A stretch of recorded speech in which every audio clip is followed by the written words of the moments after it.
5, 4, 3, 2, 1.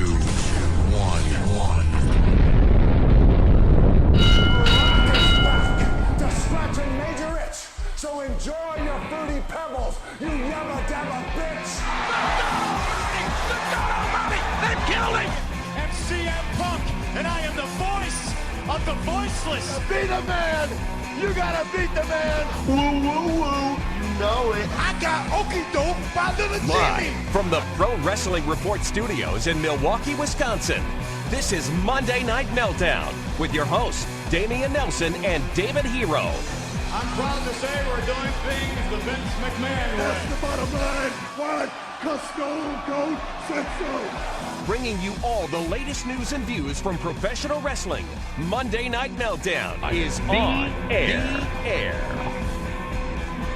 Welcome, ladies and gentlemen, to the Pro Wrestling Report Monday Night Meltdown. We're live Monday, September 24, 2012. Damian Nelson along with David Hero and Matthew Thomas coming off the heels of WWE RAW on the USA Network. Thank you for joining us wherever you are all over the world here on Blog Talk Radio.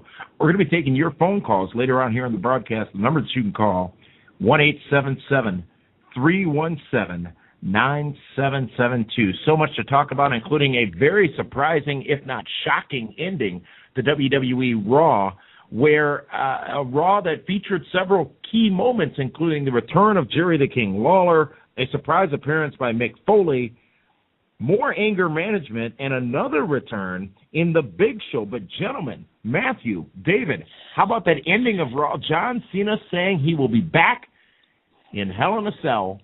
CM Punk confronts him. John Cena attacks him with a lead pipe. CM Punk then attacks Mick Foley backstage, and I'm still a little surprised by who we saw standing tall and who we saw CM Punk cowering to at the end of the broadcast. It was none other than your I don't even know what to call him, David, but Ryback of all people. Ryback, who earlier in the evening had a win over a champion, I'm shocked. Bro, he squashed The Miz earlier, and I'm thinking that was pretty easy. And they didn't really acknowledge, going for the IC title or nothing afterwards. Wow. So what they're saying is that if John Cena doesn't get clearance, it'll be Ryback against CM Punk at Hell in a Cell. You're right. I hear you laughing because that is comical to think about. Yeah, you're absolutely right. What a joke. I'm sorry. You know what? It was good because it was surprising, but I'm not sure if Ryback's I'm not sure I'm not going to say whether or not he's ready, but I'm not sure if we as fans he's are ready. Definitely not ready. He's not ready. And what a nightmare that would be for the booking committee to try to put something together there to keep everybody happy, because CM Punk is not going to want to go into a Hell in a Cell and lose to Ryback. Okay? Right. As over as Ryback might be with the younger audience right now, the older audience sees him as a Bill Goldberg / Rob Van Dam ripoff. Oh, they are in quite the como se dice conundrum right now. I mean, this is they need John Cena back because they can't go that route. Oh my gosh, amazing. Matthew, your thoughts? Ryback seemingly next in line to face CM Punk at Hell in a Cell if John Cena is not healthy. And really, from all indicators at this point, John Cena should not be ready for that matchup come the next WWE pay-per-view Hell in a Cell. I'm still trying to process it. That was the very last thing that I expected to see. I mean, if that was to be the main event at Hell in a Cell, I really don't have any interest in seeing that. And that's what dawned on me watching Ryback tonight, is that that's basically all he's got right now is that undefeated streak. And for him long-term up the road, for me to really have any interest, I mean, you've got to get beyond that and start having some type of development other than he's just the guy that has not been beat and just destroys people. And to thrust him into a main event spotlight at this point, he was honestly the last person on that roster I would imagine to be in that position. And I'm still not, thankfully it's not 100% set in stone or anything. There's still maybe hopefully a couple of different ways that it can go. And I'll tell you, when Foley came out and cut that promo with Punk tonight, up until the very end, up until Foley got kicked, and I'm still not sure that there's not going to be some type of way that he's going to work his way into this in some capacity. But for Foley to stand there and tell Punk that he needed a defining moment with Hell in a Cell the next pay-per-view, with Cena iffy as far as the injury goes, the wheels started turning in my head. And I believe that I've heard Foley in the past say that if the situation was right and if the individual was right, he may very well have one more match in him. And that was what I was thinking this whole time up until the end of Raw there. Hell in a Cell, Foley and Punk seemed like it was being teased. And with Raw going off the air, I'm still not sure that I don't know. It's pretty. It's a lot of different ways that it can go, but that's really what I had my fingers crossed for, and what I had my hopes up for pretty much the entire evening after seeing that Punk Foley promo. So much conversation going on right now in the chat room here on Blog Talk Radio. I want to welcome all of you who are joining us there as the conversation always continues throughout the show there.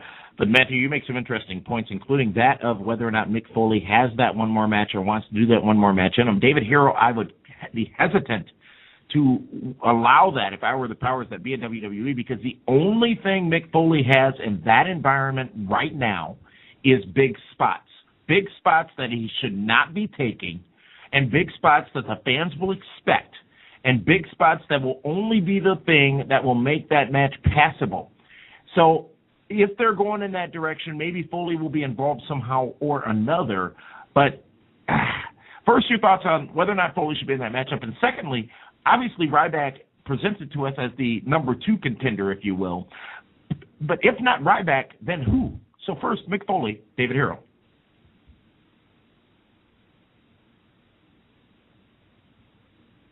Or maybe not, Matthew. Maybe we'll get your thoughts on if not Ryback, then who? Yeah, I really have no idea at this point, to be honest with you. That's, like I said, Ryback to close it off like that is just out of nowhere.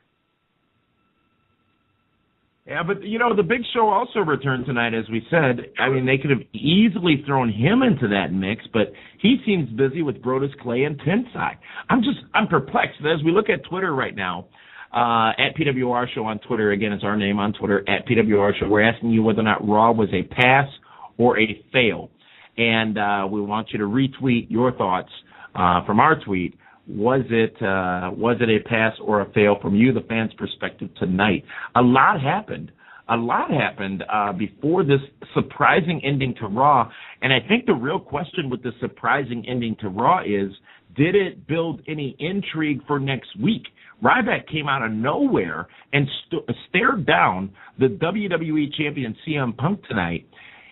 This is leading to a lot of questions, but are those good questions, or are a lot of fans groaning? And really, if you look at our Twitter feed right now, it seems like a lot of fans are groaning. Or could it be an example, Damien, of them still not being sure that by the time Hell in a Cell rolls around, what Cena's status is going to be, so let's leave a couple of additional doors open just in case we need to go in that direction? Possibly. I'm just... I don't know. I don't think it was bad. And I think we're more surprised as fans. I don't think it was bad. I think it was, it was intriguing. I'll say that. Yeah, I think the intrigue factor's there, and I think you are going to get a pretty good conversion next week as far as people tuning in, with the finish just being so out of nowhere. I mean, I think people are going to tune in next week just to see what happens. Well, and if they do that, I think that would classify as a win in the category of Raw tonight. But let's move along and get back, and we'll circle back to this Ryback thing in a minute. You talked, Matt, about the Mick Foley promo, and wow, what a powerful and compelling delivery by not just Mick Foley, but also CM Punk. Let's look at some of the things Mick Foley said, saying he wasn't anti-Heyman and that he was actually a Heyman guy, but really only found success when he walked away from being a Heyman guy and did things on his own. CM Punk challenges that with the fact that he's been champion for 309 days, and then Mick Foley makes a very, very interesting point that he was champion over his 3 reigns for a sum of 29 days. But that's not what people remember. And saying to CM Punk that he needs to have and find and go get that memorable moment. He needs that one more memorable moment to indelibly etch himself in the minds of wrestling fans everywhere. He even questioned whether or not Punk needed Heyman around him, saying, why would you need a mouthpiece? And did he want to be an inspiration, or does he want to be a Kool-Aid drinker? And as mentioned a moment ago, saying that CM Punk needs to go out and find that moment of greatness. This was a great build for a match that is not yet announced at Hell in a Cell, featuring the WWE Champion CM Punk. Just the fire that you saw in Foley's delivery. I mean, he had the passion there that really got you interested in what he was selling, for a lack of a better term. And it kind of reminded me a little bit of what they did a couple of weeks ago with Bret Hart. It seems to be another step in the continual evolution of this heel CM Punk to pit him up against a legend that people love on the mic and let him go at it, seemingly to take steps in the direction of just turning him, making him seem more and more like the heel that he's definitely becoming. And you referenced the comment about suggesting why he would need a mouthpiece, and that, along with a couple of other things that we've seen recently that the WWE kind of does that kind of mirrors a little bit of the discussion that's going on in the internet wrestling community. I thought that was kind of a nice touch of working it into the storyline there, and it felt like it belonged. I mean, it felt like it wasn't just one of those moments where they're trying to be, make some type of smart reference, if you will, and it comes off as patronizing. It seemed like it flowed very well, within that, which I thought that was another nice touch. You talk about CM Punk being heel and trying to get over as a heel, I guess, and one thing was clear tonight. I don't think he left any doubt in anyone's mind that he is indeed playing the role of a heel. He called the fans jerks, said they didn't matter, said that they should respect him, said that he would address them after he was done addressing Cena. Wouldn't get a chance to do that after Cena hit him with the pipe in the midsection. But tonight it was very, very profound to see, I guess, what would be the final step in the evolution of CM Punk to a heel or a bad guy, if you will. Definitely very clear in all that happened tonight. CM Punk was a star, and let's not lose sight of the fact that the only time Heyman spoke for him was at the beginning of the show when Punk was sitting in the chair, which I thought made him that much stronger looking as champion. Absolutely. The way that Raw opened tonight, that scene of it just being cut to a seated Punk with Heyman standing behind him, it really added almost a cinematic quality to this pairing, and just what potential these two have long term as just a very, very good duo.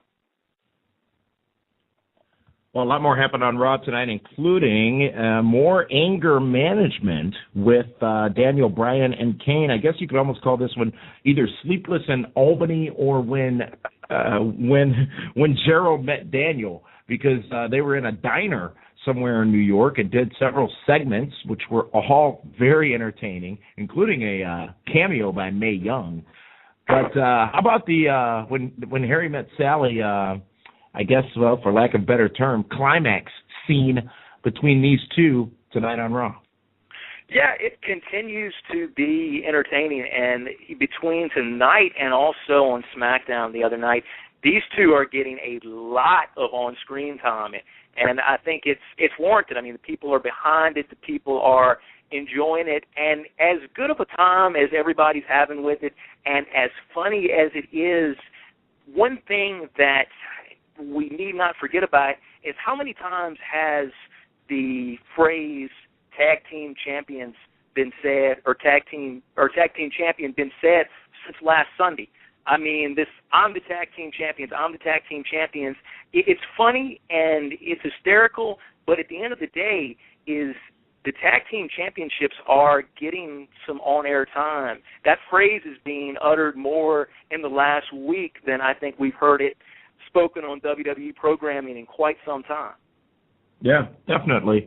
And it's almost like every 2 or 3 weeks they take a new direction with that group. Same overall story arc, if you will, but they take a new direction with that group. And, I mean, I wasn't the biggest fan of the whole climax thing, the scene tonight on Raw, because it was, just a copying of something that's been done so many times. But it was still hilarious. And quite frankly, Mae Young saved that segment for me because I didn't expect her. And she said, I'll have exactly what they're having. It was a nice touch to finish things off, if you will. Yeah. I'm just glad that when they brought the spaghetti and meatballs, they didn't go the Lady and the Tramp direction. Not because the Frank Sinatra version of Lady and the Tramp. I see the plate of pasta being brought out, and I'm thinking, okay, they can't do this. They can't do this. And thankfully, it was a little different direction. But thankfully we were spared a little there. Well, also on Raw tonight, another big return. The Big Show, no pun intended there, returned to Raw during a matchup between Brodus Clay and Tenside. The match barely underway when Big Show's music hit. We haven't seen Big Show in a few weeks on WWE television. Comes out first, the knockout blow, the weapon of mass destruction, to Tensai, followed by Brodus Clay. Big Show standing tall over both those men. We find out that on SmackDown this Friday night, there will be a matchup between Big Show and Randy Orton. I don't know if this makes him a face or a heel or a big monster that he should be, but the timing has got to be noted on the return to the Big Show, as we stated earlier, with Cena being injured, and as we talked about on primetime last Saturday night, John Cena having surgery last Tuesday on his arm. He's expected to be out for about 4 to 6 weeks. It puts him right around the cusp of being able to return for Hell in a Cell, so I think WWE needed to do some stuff tonight in addition to what they did with Ryback, and Big Show being back was one of those things. I really thought after he hit Tensai, he was going to not dance with Brodus Clay, but walk away. Yeah, it was interesting in the fact that he took out both of those guys, and it was really hard to decipher. Okay, are they going in maybe a direction with these three guys, or is this basically just Big Show coming back, cleaning house, and walking away to go into either a WWE title program or really on the SmackDown side of things, the World Heavyweight Championship picture is still kind of open. Nothing has been set in stone for the pay-per-view as far as that goes. So that's yet another possible direction you could possibly stick Big Show in. Well, also on Raw tonight, another big development in the return to television, WWE television anyways, of Jerry the King Lawler. Jim Ross replacing him this week. No JBL. JBL obviously has some other commitments with his mountain climb coming up in Africa in a few weeks. But Michael Cole handling it very well. And I got to tell you, Matthew, it was just so tremendous to see Jerry Lawler back on television, looking great considering just 2 weeks ago he spent time on death's bed and was literally not with us for a period of minutes, and now back up and appearing on WWE television. It should not go without note that WWE is going to be in Oklahoma City next week, and then they're going to be back in Memphis and Nashville, I believe, as well, sometime down the road in the month of October. Jerry Lawler not able to give a timeline or time frame as to when he can come back to WWE television, but damn, it was just great seeing the King on TV again. It was absolutely surreal and miraculous. I mean, just think about it 2 weeks ago on this very program, the atmosphere and just the not knowing of how anything would turn out, and to see him back in great form tonight is it's hard to it's hard to take in, but just very, very, very, very thankful that turned out the way that it did. Well, welcome back and long live the King, Jerry the King Lawler. And, what was also awesome about that? It was live from his house in Memphis. He was sitting in a very large throne. I had sort of thoughts of Gilda Radner from Saturday Night Live back in the day while we were watching that, but it just felt good and really a feel-good story in professional wrestling. And, as of late, some people have questioned WWE's handling of this, especially when they put the Long Live the King shirt on sale. I'm not that person who will question their handling of this because they've done it very classfully. And I think they've done great with what is nothing short of an incredibly difficult situation. And I would say that we'll see Jerry Lawler back on WWE television sooner than later, and that too will be a tremendous moment. We had some tremendous wrestling action on Raw tonight. As a matter of fact, the very first contest of the night tore the roof off of the Times Union Center in Albany, New York. It was Dolph Ziggler versus the endorsed Dolph Ziggler, actually, versus Kofi Kingston. Man, oh man alive, did those two deliver in the center of that ring. As JR said at the end of that matchup, they left it all in the ring during that matchup. Tremendous outing from those two wrestlers. It was an absolutely phenomenal, bordering on great match between those two. And something to note as well with Ziggler picking up the clean win. Vicky was not at ringside. You get Ziggler picking up a clean victory over Kofi Kingston. And I think that long term, when he finally does cash in, those clean victories like that on TV in front of everybody, that's going to go a long ways as far as putting this guy over as, a reputable contender and a reputable champion when he finally does cash in and most likely take that title from somebody. They definitely are going in that direction because JR did mention the Money in the Bank briefcase tonight, which we haven't really heard talked about much. But Dolph Ziggler last week beating Santino, I believe, this week beating Kofi Kingston. He's getting those matches now that give him that credibility and put him poised in the right position to win that WWE Championship. And the World Heavyweight Championship, Hell in a Cell could be a great night to do that. Because you got to imagine that Sheamus, whoever he faces in that Hell in a Cell, if he's champion at that time, which you got to imagine he will be worse for wear at the end of that matchup. Could be a great cash-in opportunity. Again, as we said many a time on this program, everything happens for a reason. And much like there's a reason Ryback ended the show tonight, there's also a reason that Dolph Ziggler is getting these decisive victories on Raw each and every week.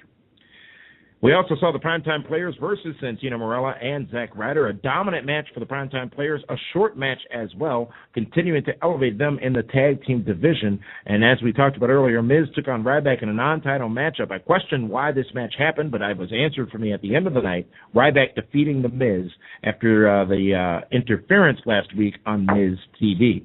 Wade Barrett gets an uneventful victory over Tyson Kidd. Wade Barrett needs to look stronger, in my opinion. While I'm happy he's back and I am a fan of the Barrett Barrage, I think he needs something just a little more. I think he needs to be thrust into a feud. Hell, it could have been Wade Barrett standing there over Mick Foley looking at CM Punk at the end of the night tonight.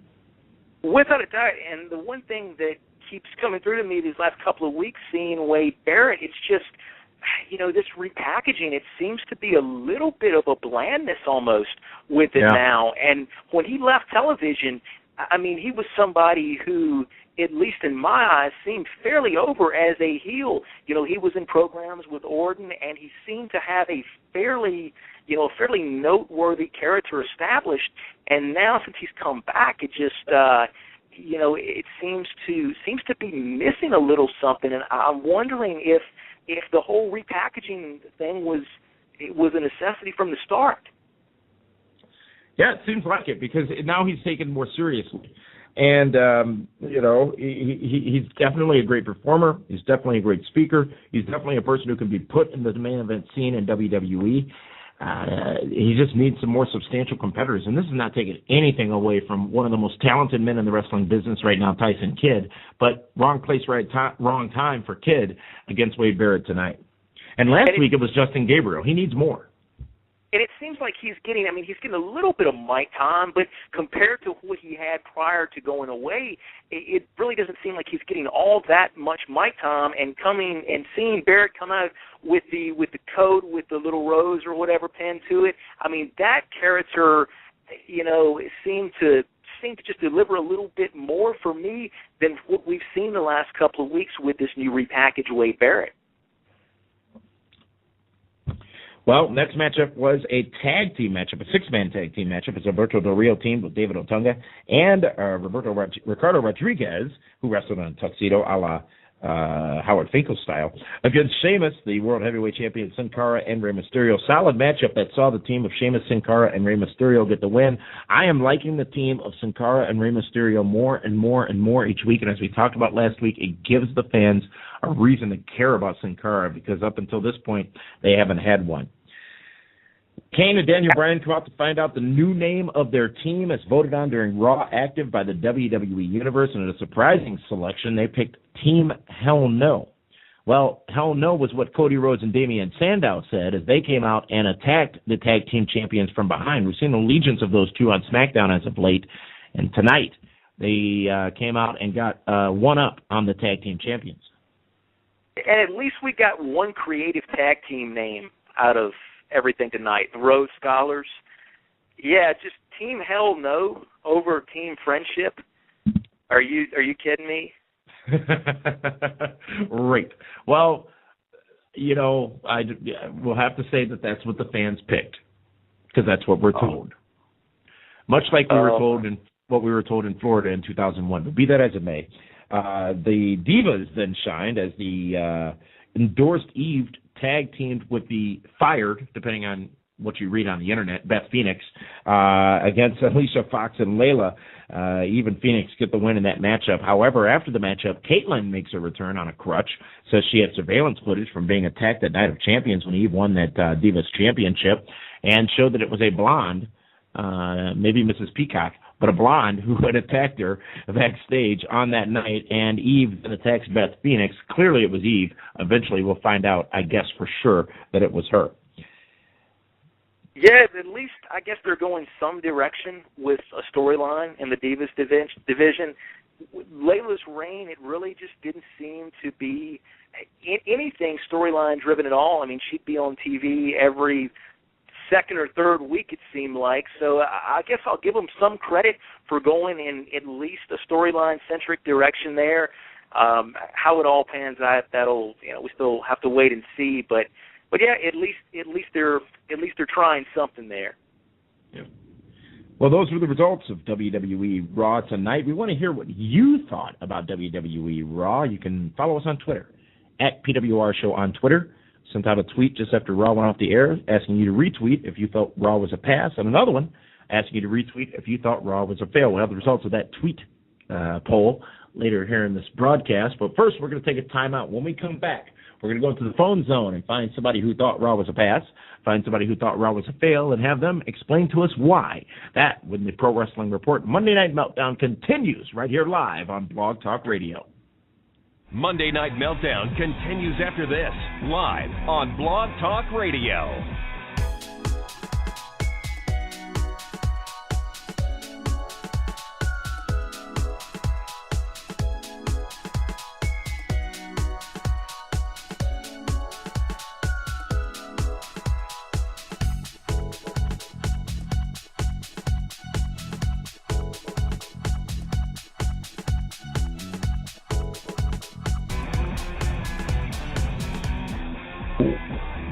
Welcome back, ladies and gentlemen, the Pro Wrestling Report here on the Monday Night Meltdown, actually, here on Blog Talk Radio. Damian Nelson, Matthew Thomas. Matthew, I don't know what you did, but that fool David Hero walked out of the studio. He got a phone call and left us. And for that, all I say is he's just a damned amateur. He didn't walk into a white van by chance, did he? I hope he did, and I hope there were no windows on the van. Anyways, Matthew, thanks for sticking around. We're going to go into the phones now, or go to the phones now, and we're going to go to our first caller who comes to us from Bloomington, Arthur, who thought Raw deserves a passing grade tonight. Arthur, tell us why. Well, For one thing, AJ Lee did the greatest thing of all by smacking Paul Heyman in the face, because that guy is just a slime ball, because he's been like embarrassing and humiliating people for a long, long time. I congratulate her for that. Secondly, who does he think she is? Because Kay Aitlen says that the person was blonde. I don't believe that from the start. I know Caitlyn has something to do with this, and I don't know Caitlyn. You think Caitlyn had something to do with her own injury and being taken out of that championship matchup a couple weeks back? Something like that. Okay. Because people have done that before. Because the Big Show did that a long time ago, back in 2001. And all right. And here's one more thing. The Ryback and the CM Punk one. You tell Matthew that my money is on Ryback, because I personally think Ryback can take the belt from Punk. If you think he can? Yes, I do. Wow. All right. Is that what you want to see? You would buy Hell in a Cell to see Ryback versus CM Punk in just a few weeks on pay-per-view? Yes, I would.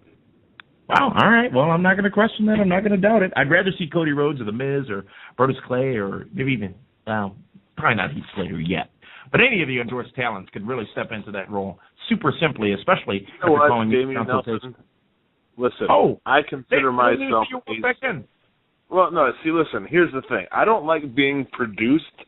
I mean, I understand you like to have things go a certain way, but to have Meathead talking in my ear saying, hey, man, don't bury Punk.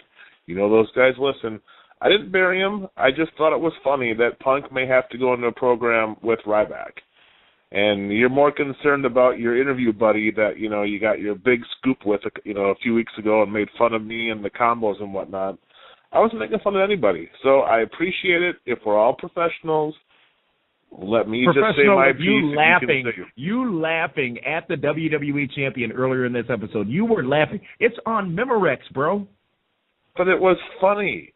I mean, here's what was funny. If you would have let me finish before you have your minions talking in my ear. When Punk turned around, he looked up, right? I'm thinking, oh, Big Show must be there. Maybe Undertaker. I didn't expect to see a 6-foot Ryback there, you know? So to me, that's what was funny, is he's looking up when he can look eye to eye at the guy. That's why I was laughing. But, you know, it took you 30 minutes to come up with that spin. 30 minutes. No spin. You really have not been following your party lines very, very much lately, because they can come up with spin in about 5 seconds. You know, my party lines is going to be in 2016. You know that, right? When the Hero Ventura ticket's going to take over? Hey, Matthew, did you see Ventura on Piers the other night? Piers Morgan on CNN, the greatest work in the world. I missed it, unfortunately. Man, Matthew, you need to get yourself educated. I mean, you're co-hosting Sudden Impact Radio on Thursday nights. By the way, great feedback. Thank you for stepping up and stepping in and joining Meathead on Thursdays. We'll hear from Meathead in a minute about stepping in. Let him begin. You're not here to sing. You're here to talk. This is Talk Radio. And, again, thank you, Matthew. But let's go on to our next phone caller. And, David, I guess, welcome back. Anyways, let's go to a person who thought Raw wasn't so good, someone who would actually say Raw was a fail tonight. Let's go over to Michigan and talk to David. David, please tell us why you thought Raw was a fail. I thought there was way too many tag matches. I didn't know we ever got a lot. But I love the King part. That was great. But the way they ended it and then have Ryback beating The Miz, I mean, that's an atrocity. It's laughable that he could even beat The Miz, let alone get in a match with CM Punk. I mean, I don't know what that last caller was thinking, but I don't think Ryback can even lace up CM Punk's boots. Wow. All right. But, you know, you say something interesting, though, and thank you for that call, David, out in Michigan. And David and Matthew, I'd love to hear your feedback. The first thing you said was that there were too many tag matches. 9 months ago, the tag team division in WWE was laughable. And we just had a caller tell us that Raw was a fail partially because there were too many tag matches. The irony is amazing, Matt. Absolutely. It's it's a way of getting some of the people you wouldn't see otherwise on TV. David Hero, I think the top tag team right now, and there have to be two of them. Well, three of them. Obviously, the Team Hell No, and then you got Sin Cara, Rey Mysterio, and then the Primetime Players. Tag team. Let's not forget Rhodes Scholars. Oh, absolutely. Let's not forget the Rhodes Scholars. That's going to be a pretty solid tag team. It is. And how about Encore? Is that because they couldn't find something for Cody to do, so they put him in a tag team? I think Cody and Sandow are going to be fantastic together. It's going to be if they keep them together, it could definitely have some legs. But the interesting thing is right now is tonight just showed, if they're ending it with Ryback, how weak is the talent pool on Raw. You know what I mean? But I think they had other options. No, but here's why it's weak, okay? You know what they should have done? You have Big Show come out and knock out Tensai and Brodus Clay. Right. Why doesn't Big Show now want Punk in a cage? Right. Big Show can easily say it took two guys to beat me. Yep. I'm sorry? I said, we don't want that, by the way, but they could have easily done that. Yes. I just think that they're rushing Ryback. I don't know if that is... No one's going to... I'll be damned. I think the Packers just lost. That's pretty funny. I don't know. But I don't know if Punk and Ryback can do business together. Was almost over. I'm sorry? I thought baseball season was almost over. It is. I'll be damned. The Seahawks scored a touchdown. The Packers are going to lose. They lost by 1 point. Your attention here, David. You may as well have just stayed out in that white van with no windows. Matthew, I'm glad we have your attention here because they got a van full of candy, baby. Come on over. Oh man, alive. That is inappropriate.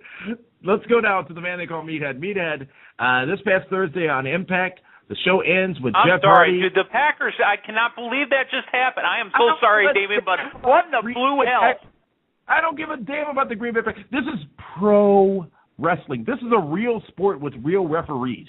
Right. This game was more fixed than the WWE. I'm sorry. Southern Impact Wrestling, Damien. That's why you cover Impact.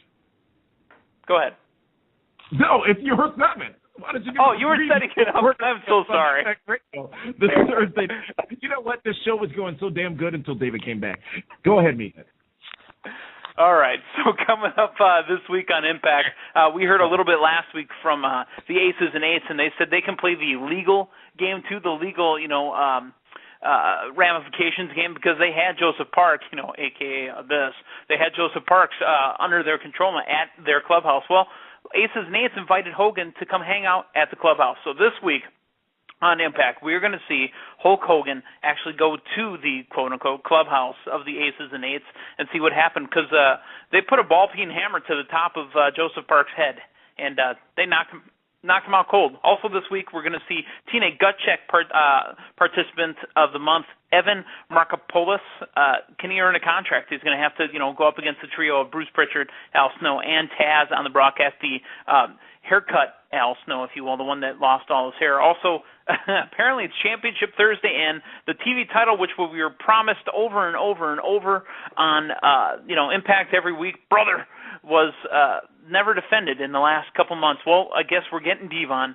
Devon's coming up with his TV championship, and they're actually going to defend it on the program this Thursday. Plus, Austin Aries, the TNA World Heavyweight Champion, and Jeff Hardy, who have a singles match at Bound for Glory, the biggest pay-per-view of the year in TNA. They're going to be at the show. But honestly, Matthew, we talked about this during primetime also on Southern Impact Radio last week.